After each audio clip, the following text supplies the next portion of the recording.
بنگلہ دیش کی پہلی خاتون وزیر اعظم خالدہ ضیاء انتقال کر گئیں۔ وہ طویل عرصے سے علیل تھیں۔ بنگلہ دیش نیشنل پارٹی کے مطابق مقامی وقت کے مطابق صبح 6 بجے ڈھاکہ کے اسپتال میں ان کا انتقال ہوا۔ خالدہ ضیاء بنگلہ دیش نیشنل پارٹی کی قائد اور سابق صدر ضیاء الرحمن کی اہلیہ تھیں۔ 1991 میں پہلی بار وزارت عظمیٰ سنبھالی۔ 2001 میں دوبارہ وزیر اعظم منتخب ہونے کے بعد 2006 میں اقتدار سے الگ ہوئیں۔ سیاسی کیریئر میں کرپشن کے الزامات اور 2018 میں 5 سال قید کا سامنا کیا۔ خالدہ ضیاء اور شیخ حسینہ واجد کی طویل سیاسی رقابت بنگلہ دیش کی سیاست کا نمایاں باب ہے۔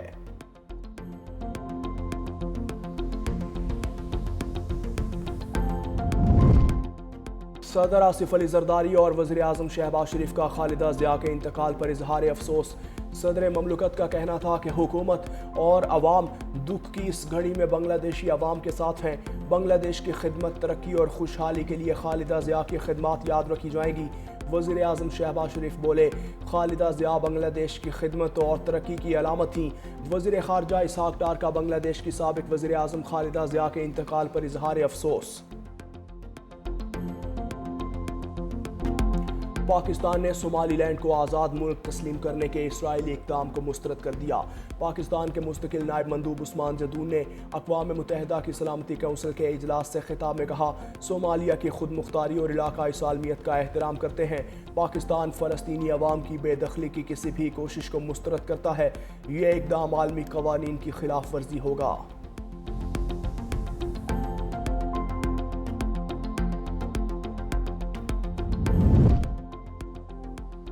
50ویں chief of the army staff polo tent pegging championship 2025 اختتام پذیر۔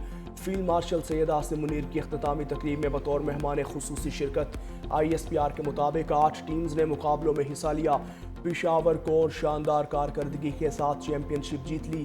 گجرانوالہ کو دوسرے نمبر پر رہا۔ اختتام پر فاتح اور شریک کھلاڑیوں میں انعامات تقسیم۔ مقابلوں میں تماشائیوں کی بڑی تعداد کو متوجہ کیا۔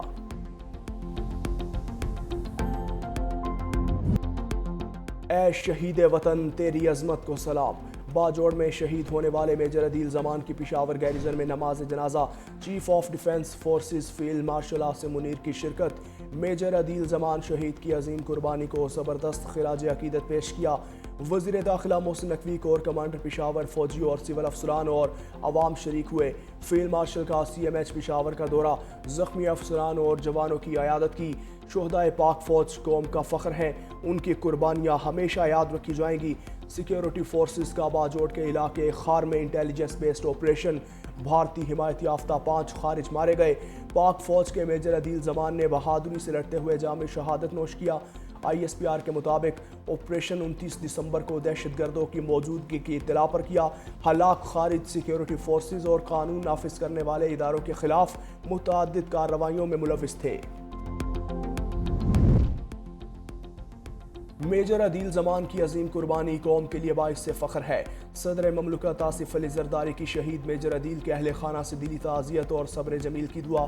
کہا، ایکشن پلان اور عزم استحکام کے تحت دہشت گردی کے خلاف کارروائیاں پوری قوت سے جاری رہیں گی۔ 5 دہشت گردوں کی ہلاکت فورسز کی پیشہ ورانہ مہارت کا ثبوت ہے۔ وزیر اعظم کا آپریشن کے دوران جام شہادت نوش کرنے پر میجر عدیل زمان کو خراج عقیدت، شہید کی بلندی درجات کی دعا اور اہل خانہ سے اظہار تعزیت۔ کہا، سیکیورٹی فورسز دہشت گردی کے خلاف کامیابیاں حاصل کر رہی ہیں، ملک کو ہر قسم کی دہشت گردی سے پاک کریں گے۔ فتنہ الہندوستان کے 5 خارج کی ہلاکت پر سیکیورٹی فورسز کو خراج تحسین۔ وزیر داخلہ محسن نقوی سے گورنر خیبر پختونخوا فیصل کریم کنڈی کی ملاقات۔ خیبر پختونخوا میں امن و امان کی صورتحال پر تفصیلی تبادلہ خیال۔ گورنر خیبر پختونخوا نے صوبے کو درپیش سیکیورٹی چیلنجز سے وزیر داخلہ کو آگاہ کیا۔ KP کے سرحدی علاقوں میں سیکیورٹی اقدامات اور خارجوں کے خلاف جاری آپریشنز پر گفتگو۔ وزیر داخلہ محسن نقوی کی خیبر پختونخوا میں امن و امان کے لیے ہر ممکن تعاون کی یقین دہانی۔ محسن نقوی کا کہنا تھا کہ خارجیوں کے خلاف کسی قسم کی رعایت نہیں برتی جائے گی۔ خیبر پختونخوا میں قیام امن اولین ترجیح ہے۔ وفاقی حکومت اس ضمن میں ہر طرح کے سپورٹ کے لیے تیار ہے۔ گمراہ لوگ ہتھیار ڈال دیں، وزیر اعلیٰ بلوچستان سرفراز بگٹی کی وارننگ۔ کہا، ریاست کو اپنی رٹ بحال کرنا آتی ہے، ریاست کے دروازے کھلے ہیں، بندوق اٹھانے والے واپس آ جائیں۔ وزیر اعلیٰ بلوچستان بگٹی قبیلے کے 8ویں سردار بن گئے۔ میر سرفراز بگٹی کی ڈیرہ بگٹی میں دستار بندی کی تقریب، علاقہ عمائدین کی شرکت۔